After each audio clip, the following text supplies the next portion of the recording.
Hey guys, my name is Rishi. I'm a One Piece player. It's not going to be the only content I make on here, but it's going to be primarily a lot of the content's going to be focused on how an average player can get better at the game.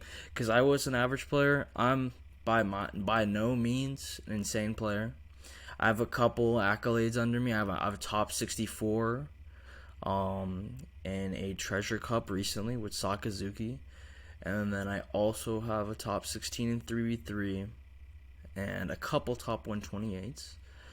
But the primary reason I like this is because I'm trying to teach players the fundamentals of the game, how to improve at the game, how to do better at events, because I have been learning them from better players around me. I'm actually from Dallas, Texas, so you can probably guess that if you would know there's a lot of good players here. The store I go to has a lot of Serial Luffy's. But before we get into today's video, which I've prepared, we're going to talk a little bit about what's coming out on the channel, what we're going to see on the channel, and how I'm going to really do things. So I like to do things with two ways: gameplay, and I also like to provide the audience with specific phrases, and not phrases, but like kind of ground rules that you can use in your games. So it's not just like, oh, you watch me play and you don't really understand what's going on. The gameplay I'm gonna do is gonna be mostly voiced over. I want to do a lot more voiceover gameplay so you can think out loud, because a lot of gameplay, you're not really thinking out loud. And then we have these deck videos that I'm gonna be working on. So we're waiting for the ban list right now, but for most decks, it's going to stay the same, but we're going to have videos, and I'm not the best at every deck, so what I'll be doing is interviewing people that are better at the deck and using their information and asking specific questions so you can get the best. Anyway, so today we're going to be talking about drawing life, taking life, life as a resource, and how this is kind of like the most, big mistake I see if I go to a local with people that don't play the game. And it's also something that you should know in general, even if you're a pretty good player or not that, or an okay player. It's something that you could refresh on and it'll help you win more games. So we're gonna be using information here from Cross AI. This is kind of like his stuff, with my take on it. And so if I ever take information from other people, I will obviously give them credit. And hopefully we hope to see maybe Cross on a video soon, as well as Noel Lim, Singaporean player, very good players, and some other good players. So let's get started. So when you draw, there's only 3 ways you can draw a card. I mean, most people are familiar with drawing a card from your deck and a searcher, but other people don't really view life as a resource as much as it should be viewed. So that's where we're going to go to the next point. So in the early game, when you play One Piece, especially when you're playing decks that require setups and stuff like that, sometimes it's not the best to swing it. I mean, there's an exception, which I'm thinking about. It's like Paris Sparrow, but like sometimes you don't want to swing your Holy unless you're playing in Asaka, because I mean then it's gonna get removed anyway. But a lot of times, if you need to take the life as an NL player and they can hit your Holy, you're gonna lose the unit. So in this example, you're playing against Zoro. Alright, Zoro's gonna hit you a bunch. In this matchup, it's not advised to go, but you're playing NL, so you probably want to take the first 2 life. Okay. But if you rest your Holy in this situation, you're just going to be losing cards out of your hand. So resting units too early is going to cause you to lose the game. And I'm going to go over an in-depth example because it might not make sense right now, but it will in a couple more slides. And then, so instead you're going to lose the unit. So if they swing into your Holy, you're going to lose the unit, or you can lose cards in your hand. I mean, it's like up to you if you got the Holy off own, but if you went 3 and you play Holy, it's turn 5 and you're swinging with Holy when you don't have to, it's just this is a big thing I see people do. Okay, but it's more about the taking life aspect that I see more players do. But we'll go over it in a second. So let's look at this example real quick.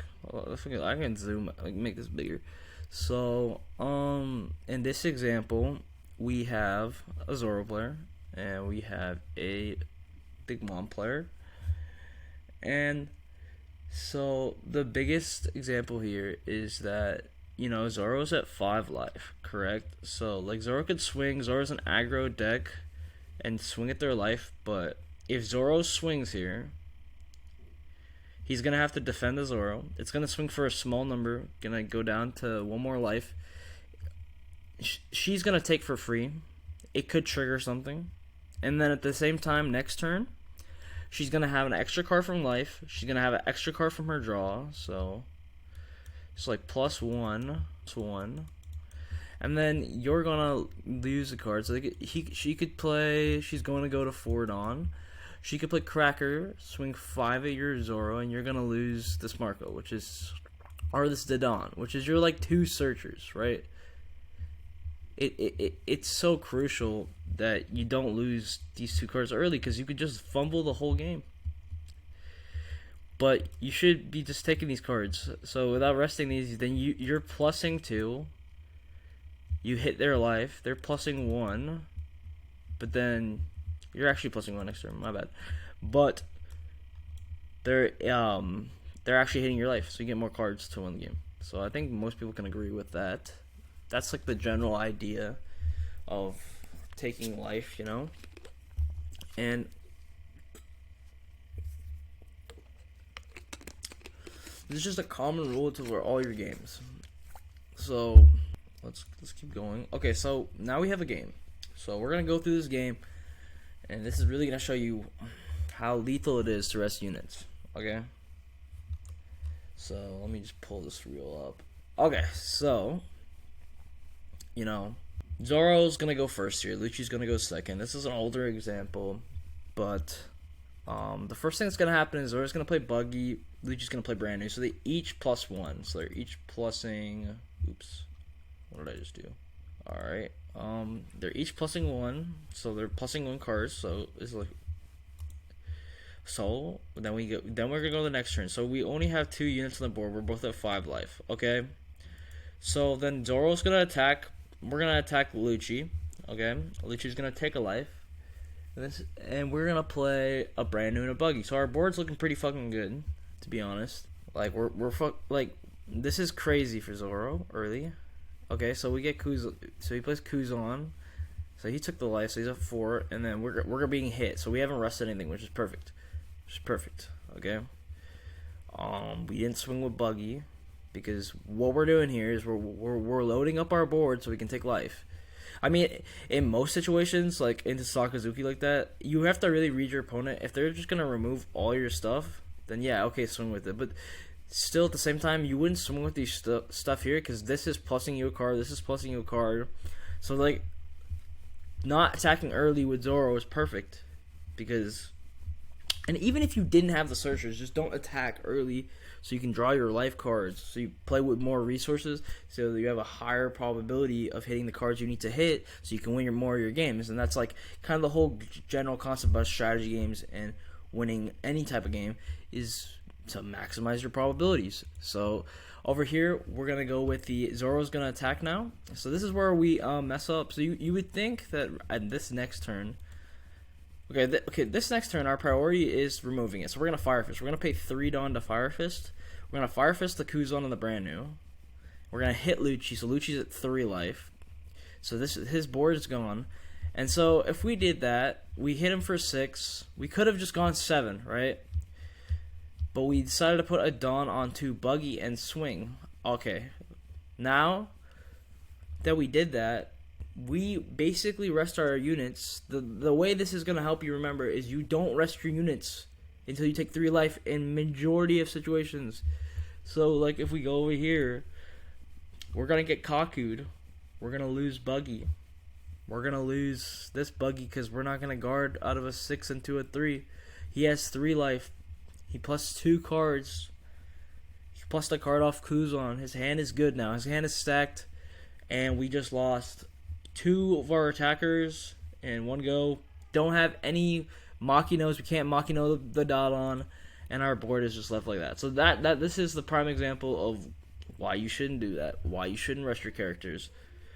Now, at that point, you gotta ask the question, okay, so if I shouldn't, rush my character, when should I start taking? When should I start defending? Right? And that for some reason hasn't loaded. I don't know. Okay, let's see where it is at. Okay, right here. This is the last slide. So for this video, when to defend. So really, you're looking at balancing your life, and a good way to think about this is if you take too much of your life, you will clog up your hand and not have enough defense. And so like an optimal life taking strategy is that you always take the first 2 life and then you can focus on defense. There are exceptions into, for example, Whitebeard, because of the fact that it's a 6k leader, making you way more aggressive. You're having to pitch 2 cards if they swing 7 every turn for 1 Dawn. And then there's other leaders like Red Purple Luffy, 6k. Just aggro decks, just be aware of aggro decks, and be aware of how fast you take life, and how much you defend.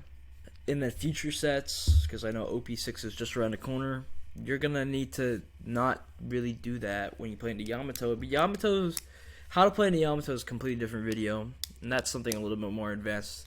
And I have been testing a lot of OP6, so we will go through that. It will be perfect. So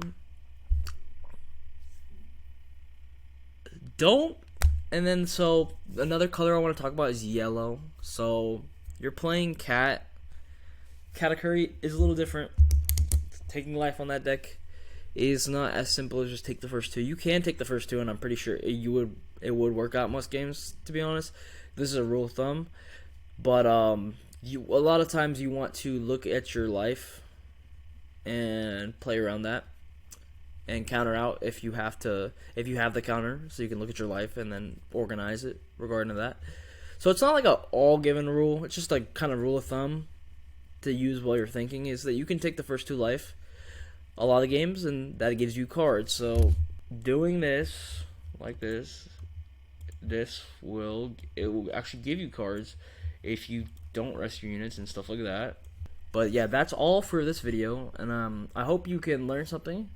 And in our next video, we're going to keep going on this fundamentals. We're going to go through a couple other things that make sense right now to go through. And at the same time, we're going to go through a couple live videos of me playing games and telling you how we can apply this concept. So I'll call those the fundamental videos. Other stuff that you can look forward to this channel is deck profiles. I want to give y'all something good. This is my first video, and I will be uploading 3 videos a week. Not all about One Piece. Probably 1 or 2 of One Piece a week. And it's gonna be mostly this format, educational content. I like educating, and I hope you enjoyed this video, and I hope you can learn something. And if you have any comments and ideas for things you want me to talk about, let me know. I'm gonna put my Twitter in the description and stuff like that. So that would be dope. And hope you have a good one.